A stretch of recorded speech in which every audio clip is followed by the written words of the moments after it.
Hold up. Stop mulching in November. Yeah, I know how that sounds. Every instinct in you, every gardening book you've ever read, probably just screamed, "Wait, what? You have to mulch before winter. That's the one thing you're supposed to do." But hear me out for a second.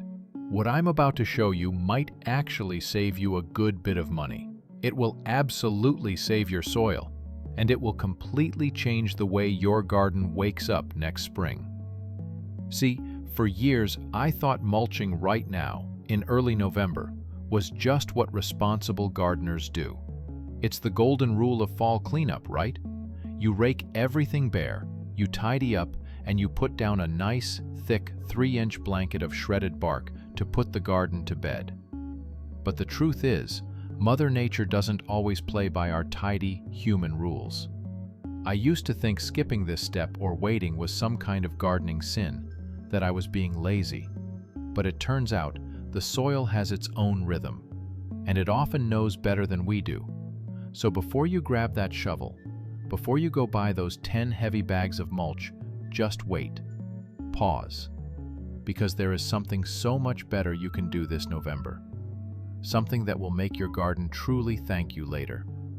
Alright, so here's the deal. Mulching in early November might sound like a smart, protective move, but in many parts of the country, it can actually do more harm than good. When you lay down that thick, heavy blanket of shredded wood or bark too early, you're trapping in all that late-season moisture. And here's the counterintuitive part. Instead of keeping your soil warm, you are insulating the cold in. The soil stays cold, heavy, and wet. Your garden basically stops breathing right when it still needs a little air. Think of it this way.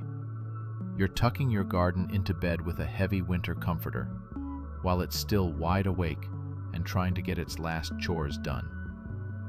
Right now, in early November, the soil is still a living thing. The plants and the earth are still doing their last quiet work for the season. They're breaking down nutrients. Beneficial microbes are still moving around, and the earthworms are still active. The soil is trying to adjust gradually to the dropping temperatures. If you cover it all up now with a suffocating blanket, you're cutting that entire natural process short. You're creating a cold, damp, anaerobic, no air environment, which is the perfect breeding ground for soil diseases and the perfect 5-star hotel for slugs to lay their eggs for next spring. The trick really comes down to timing. If you must use a bagged mulch, the wisdom is to wait. Wait until the ground has started to freeze a bit, not when it's still soft and alive and breathing. Right now, in early November, your soil still needs a little freedom. It's doing its final stretch before the deep winter sleep, like a gardener taking one last deep breath after a long, hard day. So, instead of rushing to cover it, give it a few more weeks to do its thing. Hey, if you're enjoying these smart, simple garden hacks that don't cost a dime, go ahead and hit that subscribe button. We drop new videos every single week to help you grow more for less. Alright, let's talk about what you should be doing instead of mulching this November, because this is where the magic really happens. I'm talking about planting 2 kinds of seeds that will take care of your soil all winter long for free, while you sit back and relax by the fire. We are going to grow our own mulch. The first one is something I like to call the quiet worker of the garden.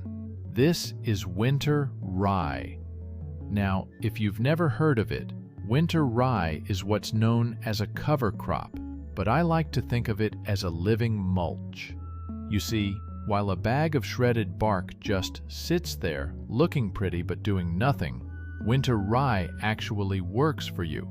It's a miracle plant. Once you scatter the seeds, and you can do this right now in early November, even in the cold northern states, they will sprout. They are programmed to grow in the cold. Even as the temperature drops, those green shoots will come up, and more importantly, those roots will start digging down. The roots grab onto your precious topsoil and hold it tight so the harsh winter wind and rain can't wash it away.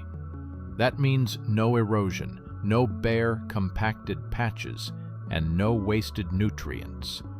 And here's the best part. While it's busy protecting your soil, it's also feeding it. The roots of winter rye are incredible scavengers. They grow deep, deep down, breaking up compacted clay soil, which is free-tilling, and they pull up minerals and leftover nitrogen from deep in the earth, nutrients that your tomatoes couldn't reach.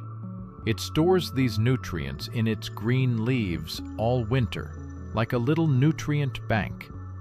By the time spring rolls around, you'll have this beautiful, thick green carpet sitting on top of the richest, darkest, most crumbly earth you've ever seen. When that happens, you don't have to dig it all up, you just trim it down. You can use a weed whacker or even a lawnmower. Cut it right at the base and just leave the clippings right there on the surface. This is called chop and drop.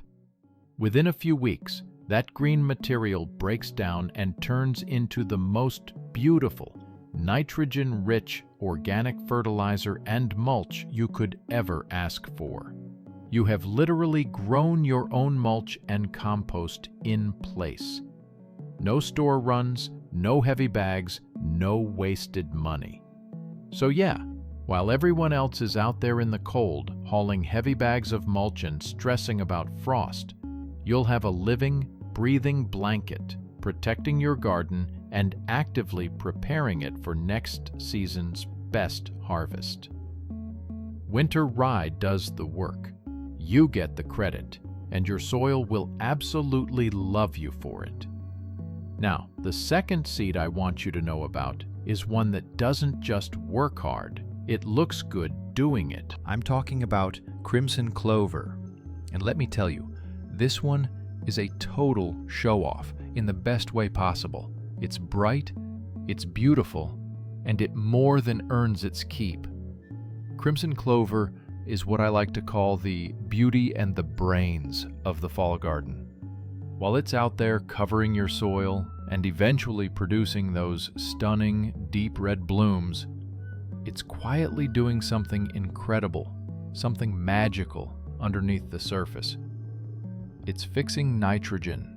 In simple terms, that means this plant is a little fertilizer factory. Its roots form a partnership with bacteria in the soil, and together they pull nitrogen, the most important plant food, straight out of the air, which is 78% nitrogen, and convert it into a usable form, locking it into your soil. Your future plants can then use this to grow strong and healthy. You are basically creating your own natural, high-power fertilizer factory without spending a dime. But that's not all. Crimson Clover is also a master at crowd control. Once it gets going, it forms this soft, thick, dense cover that keeps weeds from even thinking about popping up. It outcompetes them, it smothers them, it shades them out, so it keeps your garden looking tidy and alive, instead of looking like a patch of bare, sad dirt all winter. What I really love, though, is how easy it is to grow. No fancy tools, no complicated timing. Just grab a handful of seeds, they're tiny, and scatter them across your garden bed before the first hard frost. Rake them in gently and let nature do her thing. Seriously, it's that simple. You'll start to see life where everyone else just sees a sleeping garden. And when spring rolls in, the blooms, they are absolutely stunning. Bees love them, butterflies love them, and honestly, you will too. They are one of the first major food sources for emerging native bees in the spring. It turns your late fall garden into something that still feels alive and full of color when everything else is shutting down. So if winter rye is your hardworking handyman, Crimson Clover is the spa day your garden didn't even know it needed. It nourishes, it refreshes, and it sets the stage for the best growing season you've had yet. Think of it as your garden's winter spa treatment, completely free and way more relaxing than hauling around heavy, wet mulch bags in the cold. Now let's do a quick reality check, because a few of you asked a really good question last time I mentioned this. You said, "Sage, if I stop mulching, won't weeds just take over everything?" And honestly, that's a fair concern. None of us want to spend next spring pulling out weeds the size of small trees. Here's the thing though, you're not leaving your soil naked. That's the key. When you plant cover crops like winter rye or crimson clover, those plants become your mulch. They are your living, breathing protection. Instead of you trying to smother weeds with 3 inches of bark chips or straw, these green covers do it for you, naturally.